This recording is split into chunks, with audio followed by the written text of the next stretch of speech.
സംസ്ഥാനത്ത് കാട്ടുപന്നികളെ വെടിവെച്ച് കൊല്ലാനുള്ള പാനൽ ഷൂട്ടർമാരുടെ എണ്ണത്തിൽ കുറവ്. കണക്കുകൾ പ്രകാരം ആവശ്യമായ പഞ്ചായത്തുകൾക്ക് ഒരാളെന്ന നിലയിൽ പോലും ഷൂട്ടർമാരില്ല. ഇവരുടെ പ്രവർത്തന പരിധി സംസ്ഥാനത്തുടനീളമാക്കി വിപുലീകരിച്ചുകൊണ്ടുള്ള സർക്കാർ ഉത്തരവ് സ്വാഗതം ചെയ്യുന്നുണ്ടെങ്കിലും ഷൂട്ടർമാരുടെ എണ്ണത്തിലെ കുറവ് പ്രതിസന്ധിയാകുമെന്നാണ് കർഷകരുടെ ആക്ഷേപം.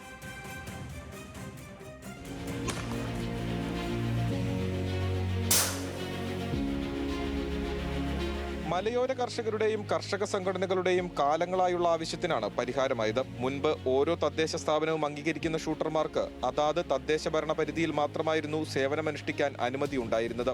പുതിയ ഉത്തരവ് പുറത്തിറങ്ങിയതോടെ തദ്ദേശ സ്ഥാപന അതിർത്തികളോ ജില്ലാ വ്യത്യാസമോ ഇല്ലാതെ ഇവരുടെ സേവനം സംസ്ഥാനത്തുടനീളം ലഭിക്കും. എന്നാൽ കർഷകരുടെ ആശങ്ക അപ്പോഴും അവസാനിക്കുന്നില്ല. 941 ഗ്രാമപഞ്ചായത്തുകളുള്ള കേരളത്തിൽ 650-ലധികം പഞ്ചായത്തുകളിൽ കാട്ടുപന്നി ശല്യം നിലനിൽക്കുന്നതായാണ് കണക്ക്. ഈ 650-ലധികം പഞ്ചായത്തുകളിൽ കാട്ടുപന്നികളെ വേട്ടയാടാൻ സംസ്ഥാനത്തുള്ളത് 300ഓളം പാനൽ ഷൂട്ടർമാർ മാത്രം. അടിയന്തര സാഹചര്യങ്ങളിൽ പാനൽ ഷൂട്ടർമാരുടെ എണ്ണത്തിലെ കുറവ് വലിയ പ്രതിസന്ധി സൃഷ്ടിക്കുമെന്നാണ് കർഷകരുടെ ആക്ഷേപം. ഏകദേശം 8000 തോക്ക് ലൈസൻസുകൾ കേരളത്തിലുണ്ടെന്നാണ് കണക്ക്. അതിൽ ആക്റ്റീവായിട്ടുള്ളത് ഒരു കഷ്ടിച്ചൊരു 3000 എണ്ണേ ഉള്ളൂ. അതിൽ പന്നിവേട്ടയ്ക്ക് ഇറങ്ങുന്നത് ഞങ്ങളുടെ ഒരു കണക്ക് പ്രകാരം ഒരു കഷ്ടിച്ച് 300 ആളുകളേ ഉള്ളൂ. 300 ആളുകളല്ല. ഇപ്പം സർക്കാർ നമ്മുടെ വനം മന്ത്രി കേന്ദ്രത്തിൽ പോയി കേന്ദ്ര വനമന്ത്രിയുമായിട്ട് നടത്തിയ മീറ്റിങ്ങിൽ പറഞ്ഞിരിക്കുന്ന കേരളത്തിലെ 650 പഞ്ചായത്തുകളിൽ പന്നിശല്യം ഉണ്ടെന്നാണ്. അപ്പോൾ 300 ഷൂട്ടർമാരെ വെച്ചിട്ട് എങ്ങനെയാണ് 650 പഞ്ചായത്തിൽ നമുക്ക് ചെയ്യാൻ പറ്റുക? ഒരു പഞ്ചായത്തിൽ ഒരു ഷൂട്ടർ പോലും ഇല്ല. അപ്പോൾ അതുകൊണ്ട് നമ്മൾ പറയുന്നത് ഒരു വാർഡിൽ ഒരാളെങ്കിലും വേണം. കാരണം എൻ്റെ പറമ്പിലൊരു പന്നി കയറി കഴിഞ്ഞാൽ എനിക്ക് തൊട്ടടുത്ത ആളുണ്ടെങ്കിൽ വിളിക്കാൻ പറ്റുള്ളൂ.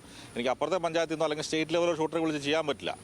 നിലവിൽ തോക്ക് ലൈസൻസിനായി അപേക്ഷിച്ചാൽ മാസങ്ങളോളം കാത്തിരിക്കേണ്ട അവസ്ഥയാണ്. നിസാര കാരണങ്ങൾ പറഞ്ഞ് അപേക്ഷ നിരസിക്കുന്നതും പതിവ്. ലൈസൻസ് ലഭിക്കാനും പുതുക്കാനും എടുക്കുന്ന കാലതാമസത്തിനും പരിഹാരം വേണമെന്നാണ് കർഷകരുടെ ആവശ്യം. തോക്ക് ലൈസൻസ് പുതുക്കുന്നതിനും വളരെ വലിയ കാലതാമസം വരുന്നുണ്ട്. അതുകൊണ്ട് പുതുക്കുമ്പോഴും ഈ കാരണങ്ങൾ പറഞ്ഞു. ഇപ്പോൾ കോഴിക്കോട് ജില്ലയിൽ ഞാൻ എൻ്റെ നേരിട്ട അനുഭവത്തിൽ പറയുകയാണ്, മലയോര മേഖലയിൽ ഏത് പഞ്ചായത്തിൽ നിന്ന് അപേക്ഷ കൊടുത്താലും ഒന്ന് മാവോയിസ്റ്റ് ഭീഷണി ഉള്ളതുകൊണ്ട് തോക്ക് ലൈസൻസ് കൊടുക്കരുത് എന്ന് പോലീസ് റിപ്പോർട്ട് ചെയ്യുന്നു. അതുപോലെ കൂടുതൽ ആൾക്കാർ അപേക്ഷിക്കുന്നു എന്ന് പറയുന്നു. അതുപോലെ പാനൽ ഷൂട്ടർമാർ, പാനലുമായി ബന്ധപ്പെട്ട പ്രശ്നമുണ്ട്. ഇപ്പോൾ എൻ്റെ പഞ്ചായത്ത് കൂരാച്ചൻ്റെ പഞ്ചായത്തിൽ 40 പാനൽ ഷൂട്ടർമാരുണ്ട്. ഇത് കോഴിക്കോട്, മലപ്പുറം, വയനാട് ഈ 3 ജില്ലകളിൽ നിന്ന് കിഫ കൊണ്ടുവന്ന് പാനൽ ചെയ്ത ആളുകളാണ്. അതിർത്തി നിർണയം അടിയന്തര ഇടപെടലിന് തടസ്സമാകുന്നു എന്ന ചീഫ് വൈൽഡ് ലൈഫ് വാർഡന്റെ റിപ്പോർട്ടിന്റെ അടിസ്ഥാനത്തിലാണ് വനം വകുപ്പ് പുതിയ ഉത്തരവ് പുറത്തിറക്കിയത്. കാട്ടുപന്നി ശല്യം രൂക്ഷമായ പഞ്ചായത്തുകളിൽ ഒരു പാനൽ ഷൂട്ടർ എന്ന നിലയിലെങ്കിലും ലൈസൻസ് അനുവദിച്ചാൽ കർഷകരുടെ ആശങ്കയ്ക്ക് ഒരു പരിധിവരെ പരിഹാരമാകുമെന്നാണ് കർഷകർ പറയുന്നത്. Benson Babu Mangad, news Malayalam, Kozhikode.